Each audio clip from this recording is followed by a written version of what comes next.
Assalamualaikum warahmatullahi wabarakatuh. Perkenalkan, nama saya Zidan Ardiansyah dengan NPM akhir 026.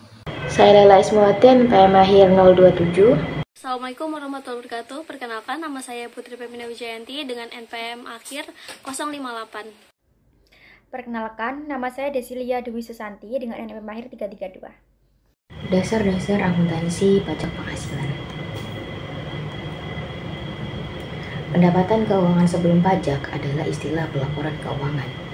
Pendapatan ini juga sering disebut sebagai pendapatan sebelum pajak, pendapatan untuk tujuan pelaporan keuangan, atau pendapatan untuk tujuan pembukuan. Perusahaan menentukan pendapatan keuangan sebelum pajak menurut IFRS. Perusahaan mengukurnya dengan tujuan memberikan informasi yang berguna bagi investor dan kreditor. Penghasilan kena pajak atau penghasilan untuk tujuan pajak adalah istilah akuntansi pajak. Istilah ini menunjukkan jumlah yang digunakan untuk menghitung pajak penghasilan yang harus dibayar. Perusahaan menentukan penghasilan kena pajak menurut peraturan pajak. Pajak penghasilan menyediakan uang untuk mendukung operasi pemerintah.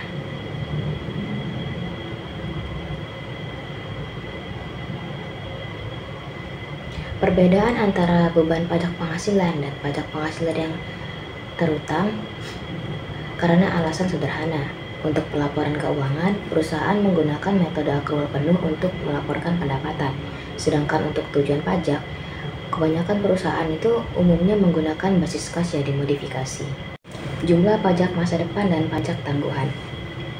Perbedaan sementara adalah perbedaan antara dasar pajak dari suatu aset atau kewajiban dan jumlah yang dilaporkan yang tercatat atau pembukuan dalam laporan keuangan yang akan menghasilkan jumlah yang dikenakan pajak atau jumlah yang dapat dikurangkan di tahun-tahun mendatang.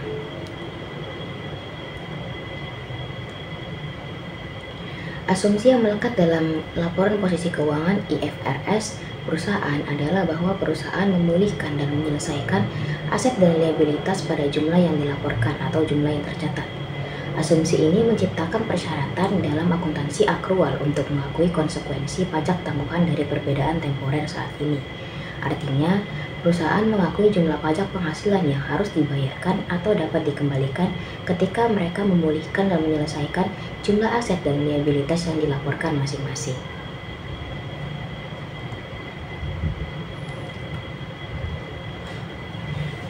Kewajiban pajak tangguhan adalah konsekuensi pajak tangguhan yang disebabkan oleh perbedaan sementara yang dikenakan pajak.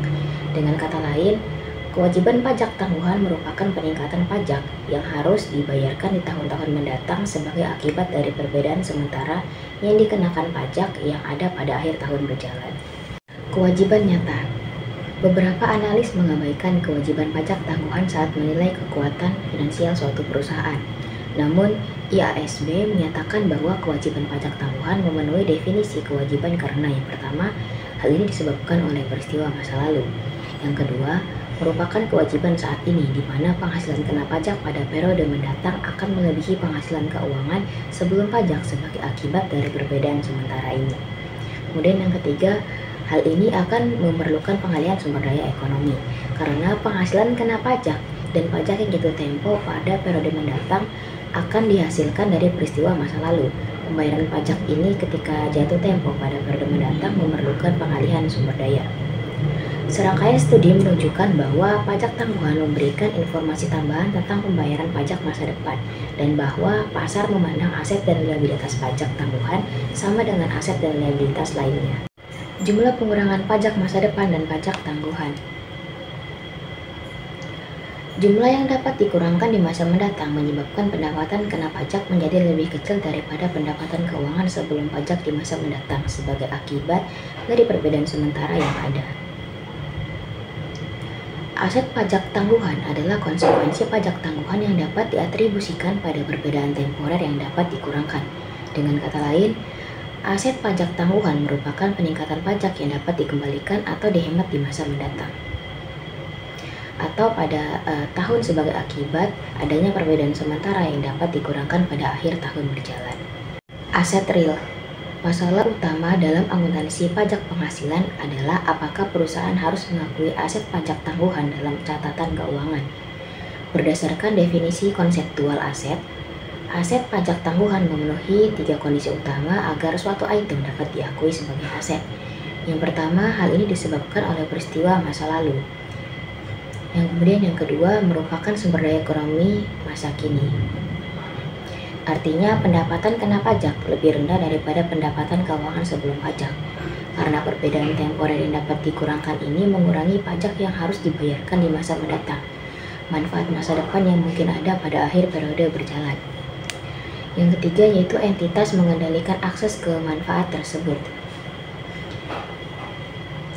Reaksi analis pasar terhadap penghapusan aset pajak tangguhan juga mendukung perlakuan aset tersebut sebagai aset. Ketika Twitter Amerika Serikat melaporkan bahwa mereka menghapus aset pajak tangguhan bersihnya, analisis yakin bahwa Twitter memberikan sinyal bahwa mereka tidak akan memperoleh manfaat masa depan dari pengurangan pajak ini. Dengan demikian, Twitter ini harus menghapus aset ini sebagai aset lainnya. Aset pajak tangguhan tidak diakui. Perusahaan mengakui aset pajak tangguhan untuk semua perbedaan temporer yang dapat dikurangkan. Namun berdasarkan bukti yang tersedia, perusahaan harus mengurangi aset pajak tangguhan jika ada kemungkinan besar bahwa sebagian atau seluruh aset pajak tangguhan tidak terrealisasi. Kemungkinan berarti tingkat kemungkinan sedikit lebih dari 50%. Oke, kita lanjut akan bahas perbedaan antara pendapatan keuangan sebelum pajak dan pendapatan kena pajak. Di sini ada dua perbedaan, perbedaan sementara dan perbedaan permanen. Nah, perbedaan sementara yang dapat dikenakan pajak adalah perbedaan sementara yang akan menghasilkan jumlah yang dikenakan pajak di tahun-tahun mendatang ketika aset terkait dipulihkan. Nah, perbedaan sementara yang dapat dikurangkan adalah perbedaan sementara yang menghasilkan jumlah yang dapat dikurangkan di tahun-tahun mendatang ketika kewajiban buku terkait diselesaikan. Nah, kedua ada perbedaan permanen. Nah, di perbedaan permanen ini terjadi karena pos-pos yang pertama itu masuk ke dalam pendapatan keuangan sebelum pajak tetapi tidak pernah masuk ke dalam pendapatan kena pajak, atau kedua itu ada masuk ke dalam pendapatan kena pajak tapi tidak pernah masuk ke dalam pendapatan kerugian sebelum pajak. Next, kita bahas ke pengalihan kerugian. Nah, ketika perusahaan mengalami kerugian, perusahaan tidak dapat membayar pajak penghasilan selama tahun ketika perusahaan mengalami kerugian operasional bersih. Nah, selain itu, perusahaan dapat mengurangi pajak yang harus dibayarkan di masa mendatang. Nah, oleh karena itu, ada yang namanya loss carry forward recognition. Jadi, maksudnya itu karena perusahaan menggunakan pengalihan kerugian untuk mengimbangi pendapatan kena pajak di masa mendatang. Dampak pajak dari pengalihan kerugian ini menunjukkan penghematan pajak di masa mendatang. Nah, namun realisasi manfaat pajak di masa depan bergantung pada pendapatan di masa depan, suatu prospek yang tidak pasti.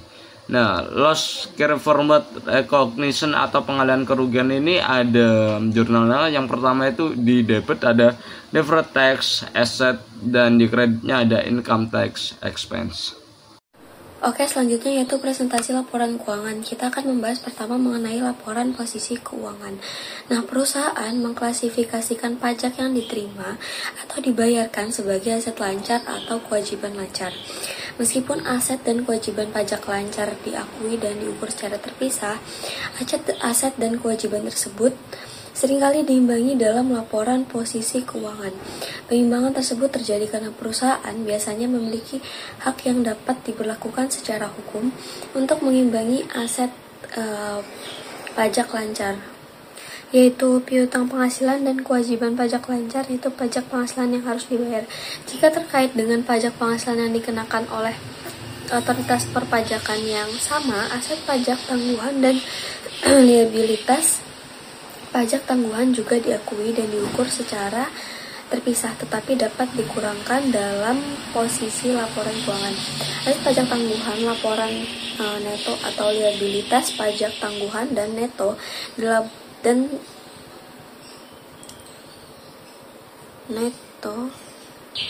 dilaporkan pada bagian tidak lancar dari posisi keuangan. Selanjutnya di sini yaitu laporan laba rugi. Nah, perusahaan mengalokasikan beban pajak, penghasilan, atau manfaat atau benefit ke pajak yang berkelanjutan. Nah, operasi yang diberhentikan, pendapatan pajak komprehensif lainnya, dan penyesuaian periode sebelumnya.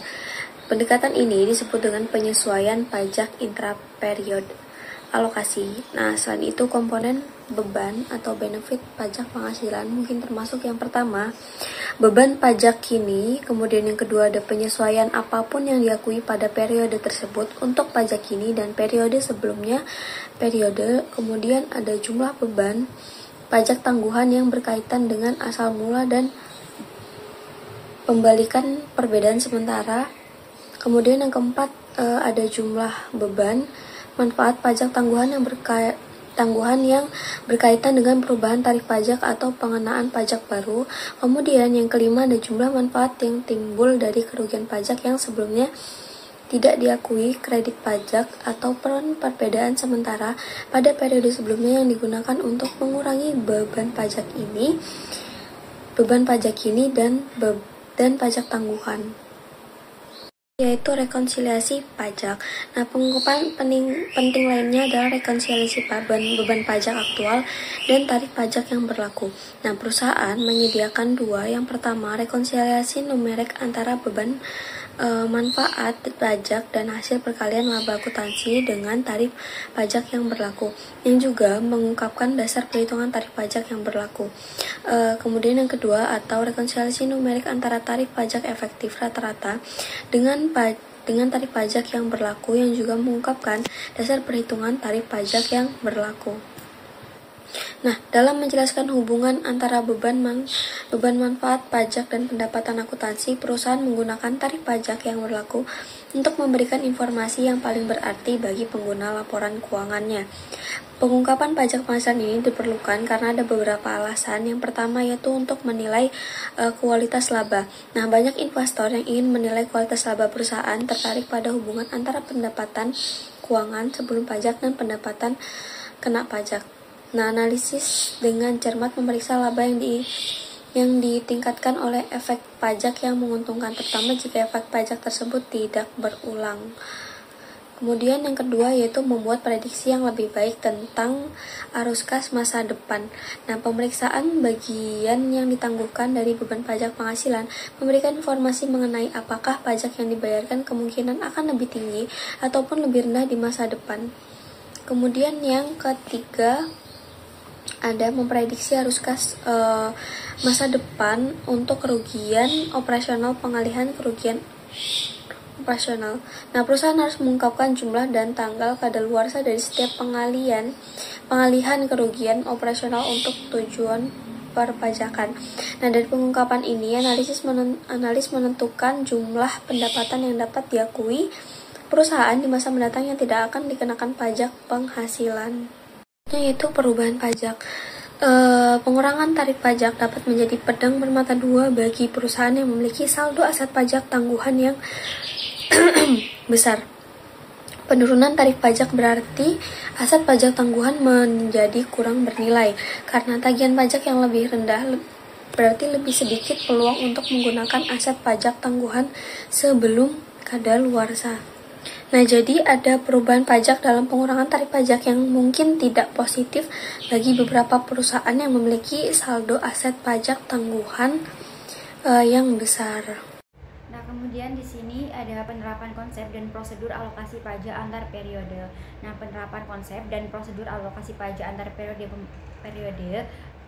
di sini menjelaskan bagaimana perusahaan menerapkan prosedur untuk menghitung dan melaporkan pajak penghasilan tangguhan yang berasal dari perbedaan temporer dan perbedaan permanen.